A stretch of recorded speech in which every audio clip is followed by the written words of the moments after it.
Well, there's a growing chorus calling for action against efforts to traffic the abortion drug mifepristone into pro-life states. Yesterday, we discussed about a letter that had been sent to the White House from Baptist leaders representing 22 states. Well, also yesterday, there was another multi-state letter that went out, this one from 16 state attorneys general to Congress, urging lawmakers to take action. With more pressure coming in from all corners, will we see some movement on this issue? Now remember, the abortion pill has led to an increase in abortion since the overturning of Roe. 63%, at least 63% of abortions are now caused by the abortion pill being mailed in, many of them mailed into pro-life states. Joining me now to discuss this, U.S. Senator Josh Hawley of Missouri, who serves on 3 Senate committees, including the Judiciary Committee.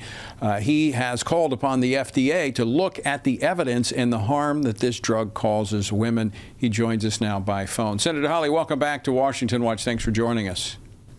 Thank you for having me. Your state was among those who joined this letter on trafficking, the trafficking of abortion drugs. And this is not only an issue about protecting women and the unborn, but also the rule of law, isn't it? Well, it certainly is. And listen, I mean, if you look at the recent studies that have been done on this abortion drug, on mifepristone, Tony, I mean, what you see is it is an astoundingly high rate of adverse health effects. I mean, that's the official language. 11% of women who take mifepristone experience a serious health event. We're talking things like hemorrhaging, trips to the emergency room. And here's what is important to know. This is multiple times higher than what the big pharma companies who make this drug will admit. If you look on the label, they say, oh, the adverse health risk is like 0.002. No, it's not. It's over 10%. It's an astronomically high number. They're not telling the truth to the American people, and they need to be held accountable for that. Now, about a week, well, actually it was last week, you called on the FDA, the director of the FDA, to look at the information and do a full review of the abortion drug. What have you heard? Well, so far, nothing. And listen, this is something that Secretary Kennedy also pledged to me. And during his confirmation process, he said that he would absolutely direct a full-scale review of the chemical abortion drug. The truth is, Tony, there are approximately 2,000 chemical abortions a day in the United States. Almost 70% of the abortions that happen now in our country are these chemical abortions.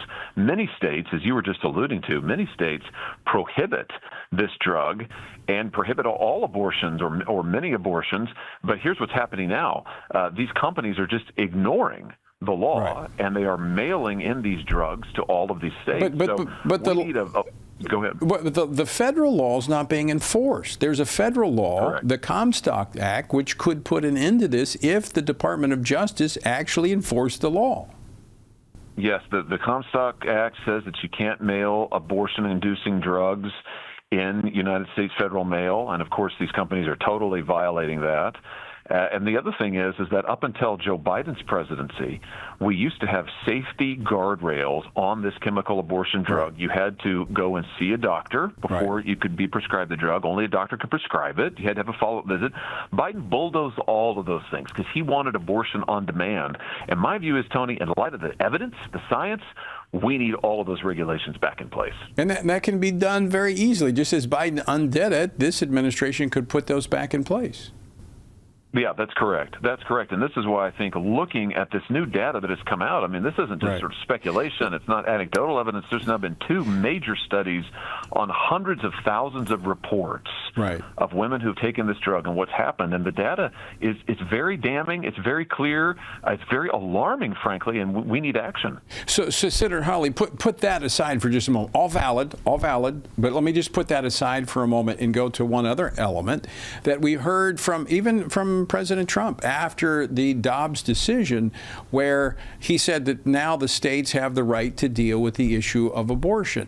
Post-Dobbs, we have about 41 states to differing degrees that protect the unborn. But that's being nullified by the federal policy at the FDA and the DOJ, is it not? Yes, this is what was so pernicious and sort of underhanded about what Biden did by removing all of those safety regulations, because it allowed these pharma companies to ignore state laws that voters have voted on, Tony, in my states and others. So now, if your state voted to say we want to protect life, it doesn't matter, because now these abortion drugs, again, 70% of the abortions in this country performed now by a chemical abortion, they are getting mailed into the state no matter what the voters have said. So this was an attempt to gut the Dobbs decision. It was a transparent attempt, and unless we put those regulations back in place and start enforcing federal law, the Dobbs decision is not going to matter for much.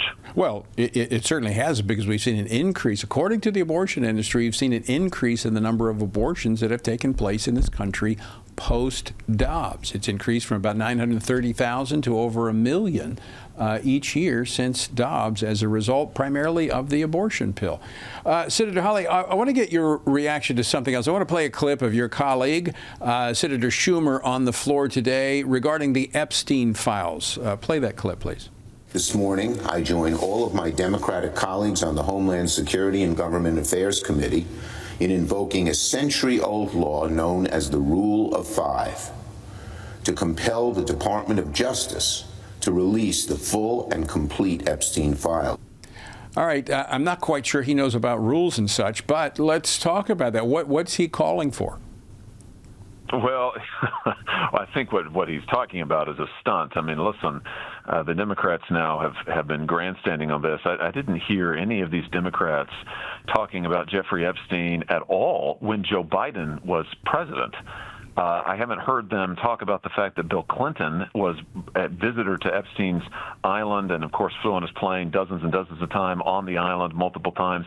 Now, all of a sudden, they think this is a big issue. Listen, if they want transparency, I mean, sure, I'm all for that. But what they really want to do is they want to use this as a way to draw attention away from their radical agenda and, of course, to hurt the president.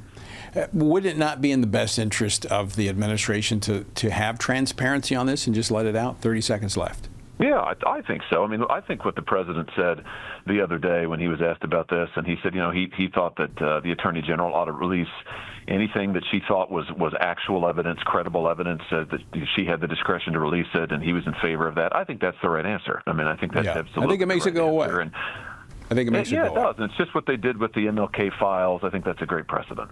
Senator Josh Hawley, always great to talk with you. Thanks so much for joining us today. Thanks for having me.